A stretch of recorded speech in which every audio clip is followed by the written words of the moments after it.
All righty. Hello, everyone, and welcome back for episode 4 of the Pieces of Impact podcast.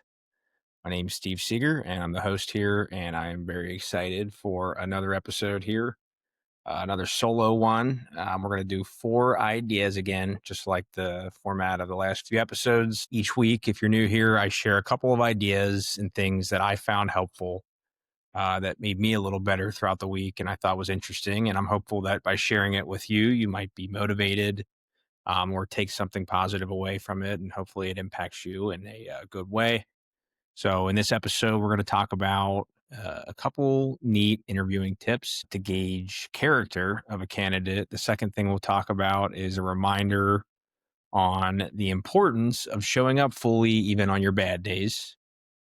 The third thing we'll go over is some actionable sleep tips. I'm going to bring up some data points that you might find interesting. And then the last topic that we'll hit on is a pretty interesting mindset um, that I think successful people have. It's something that I've observed others do really well. And I think it's neat. It's not that complex, but we'll dig into it when we get there. So let's jump into the first idea, which is that adversity reveals character. And on a previous episode, I've shared that I'm reading Ryan Holiday's The Daily Stoic, great book.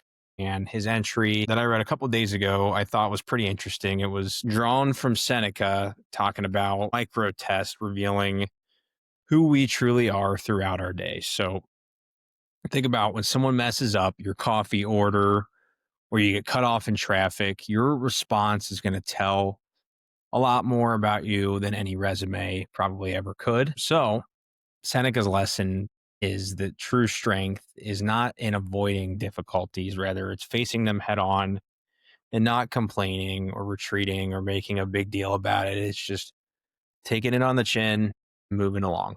So, in this same entry, uh, Ryan talks about Walt Bennett Bettinger. Gosh, I'm sorry, I can't talk right now.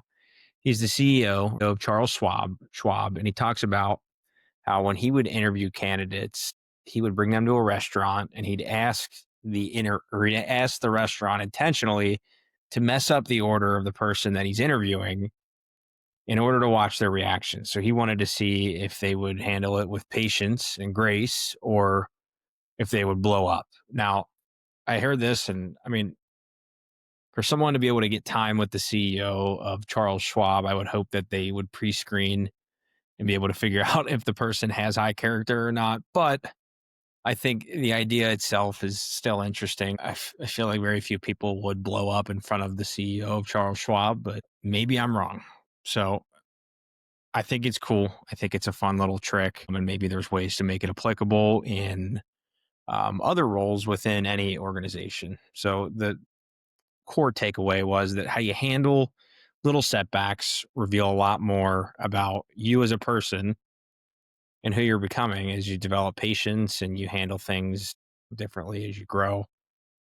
I think that you can show a lot more how you respond to adversity than when things are going good. Quick one. I know I said I had a few interview tips. I don't. That was only one. I don't know why I said that. The second idea for this podcast episode is a lesson from James Clear on resilience and alignment. So I subscribe to his email newsletter, and I don't normally like to add more things to my email inbox. In fact, I usually block and report spam on a lot of people that bother me.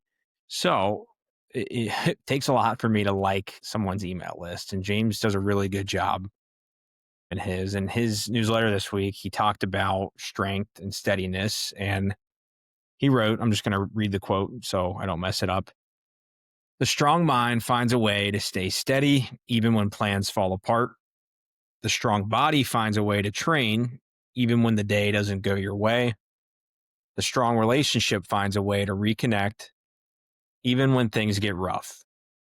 So, great quote. And I think that it is very easy to show up when everything's aligned, things are going great, there's no setbacks, there's no breakup in the routine, you're just kind of moving on autopilot.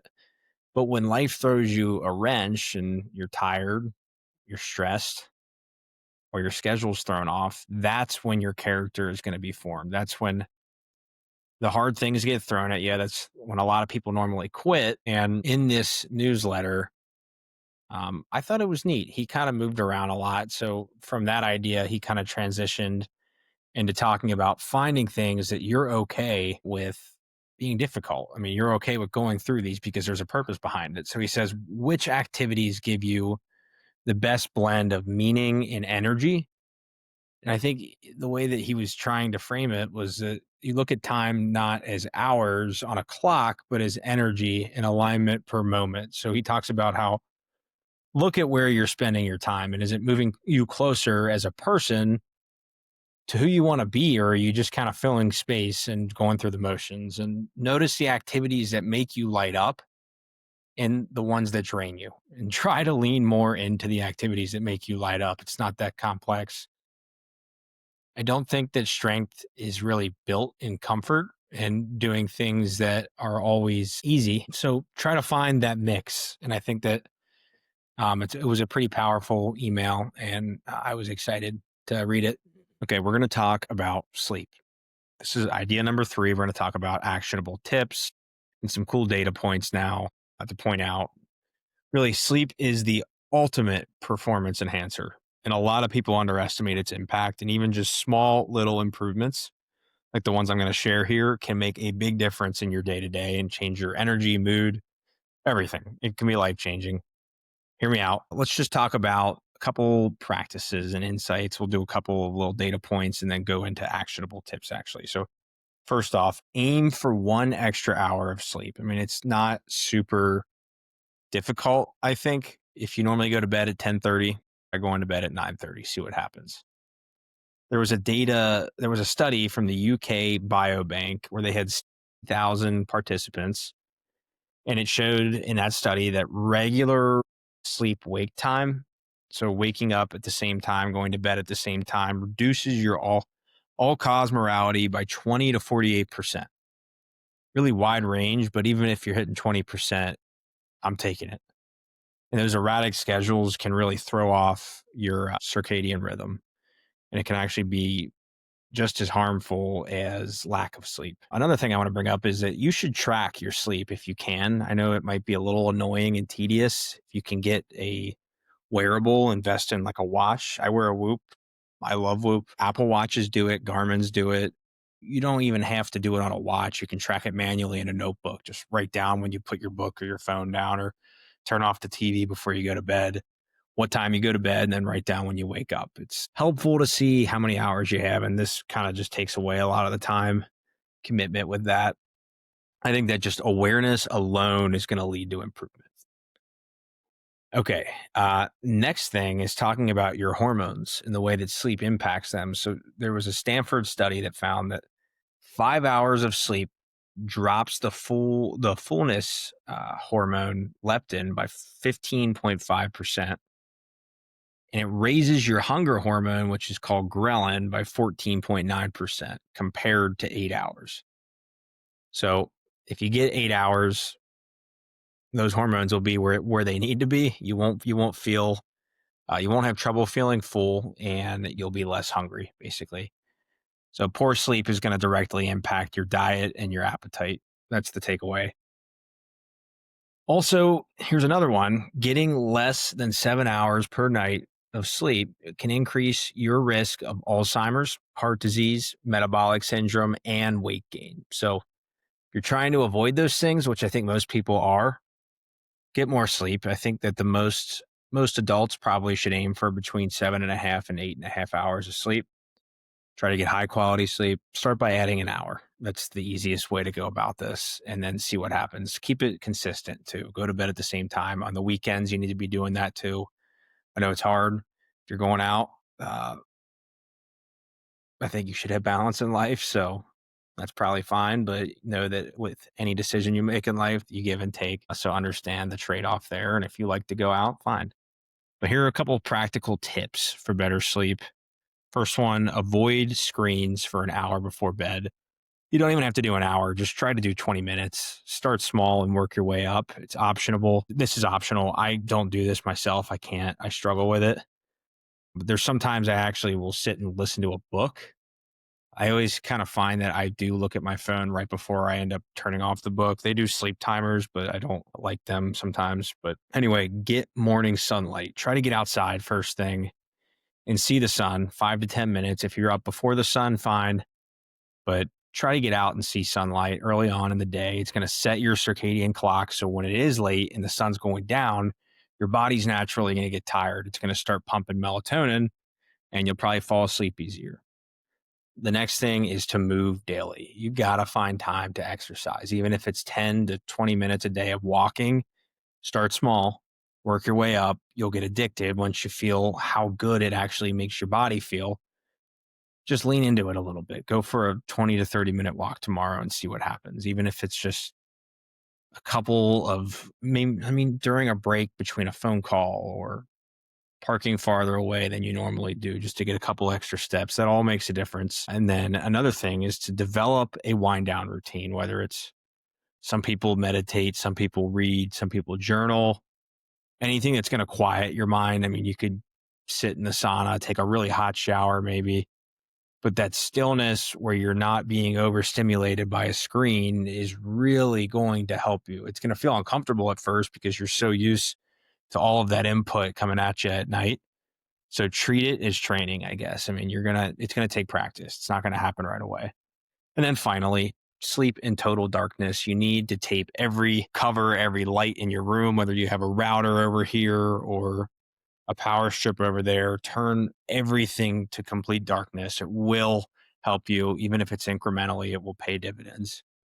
And then also, if you can make your room cold, try to sleep. I think the ideal temperature is 65 degrees Fahrenheit, which is cold as hell. But if you bundle up, you'll feel good. And I'm sure there's science to back that too. And just remember that those small changes will add up. So sleep. I love sleep. I'm going to keep moving. The last one is idea number 4. It's conviction over talent. So I've been thinking a lot and watching a lot of high performers and trying to learn from them and try to figure out what is it about them that makes them so special. It makes them win. I mean, I'm sure that intelligence and raw talent helps a lot, but I think that more than anything, the common theme that I see is just conviction. They go through their life and they go through their day as if failure is not even on the table. They don't even think that it's an option. It's not that they're arrogant, it's that they just believe so deeply in what they're doing that they do not care about anything that's going to get in front of them. I mean, they know they're going to fail. They know they're going to get hit in the mouth. They know that there'll be setbacks, but they don't quit. And they understand that if I don't quit ever, I can't fail. There's no way that I fail. And if I keep pushing, I'm going to make it. And I think it's pretty interesting that how widely applicable this is. And again, you have to be intelligent. You have to be smart about what you're doing and not just work blindly into oblivion. But I don't want to overcomplicate this. I really do think that people that have success and have the life that they were aiming for just believed so deep down that they were going to get there. They didn't let failure become anything in their mind. There was no bit of failure or I'm not going to get there at all. So I don't know if I landed the ship that clearly there, but I thought that was neat. And this is a quicker one. I'm going to just recap everything that we talked about. So this episode, we talked about how adversity is going to reveal character and a quick little interview tip that may or may not work.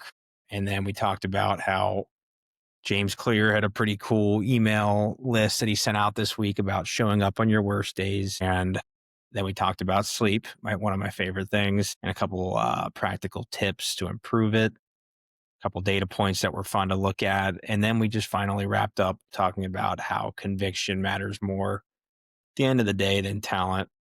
And I hope that each segment kind of comes back to a pretty simple truth that if you want to make a positive impact on yourself or someone else, you need to be strong under pressure. You need alignment in your days. You need to know what you're going towards.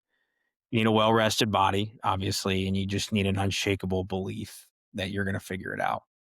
So quick episode.